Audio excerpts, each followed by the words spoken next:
এরপরের প্রশ্ন হলো, মেয়ে পক্ষ বিবাহের প্রস্তাব নিয়ে গেলে সেটা কি দোষণীয়?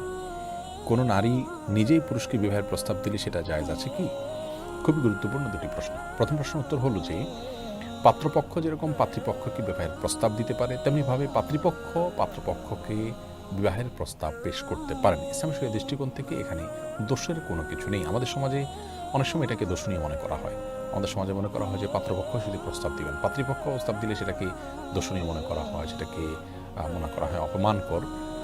এটি নেহায়েতই আমাদের সামাজিক একটি ভুল এবং ভ্রান্ত চিন্তা। ইসলামী শরীয়তের দৃষ্টিকোণ থেকে এটি কোনো দোষণীয় বিষয় নয়, বরং কোরআন কারীমের সূরা কাসাসের ২৭ নম্বর আয়াতে আমরা দেখতে পাচ্ছি আল্লাহ রাব্বুল আলামিন সেখানে আল্লাহ নবী শুআয়ব আলাইহিস সালামের ঘটনার বিবরণ দিতে গিয়ে বলেছেন যে, তিনি বলেছেন, ইন্নী উরিদু আন উনকিহাকা ইহদা ইবনাতাইয়া হাতাইন।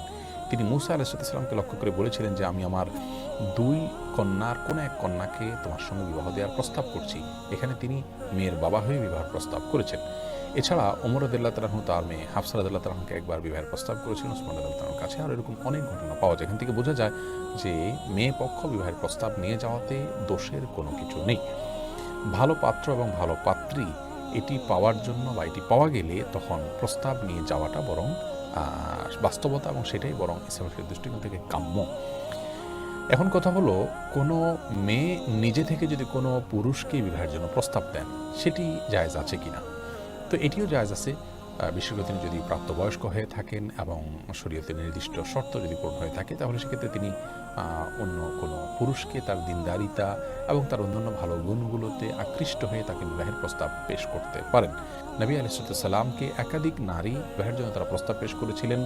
এখান থেকে বোঝা যায় যে বিষয়টি দোষণীয় নয় এবং নাজায়েজও নয়।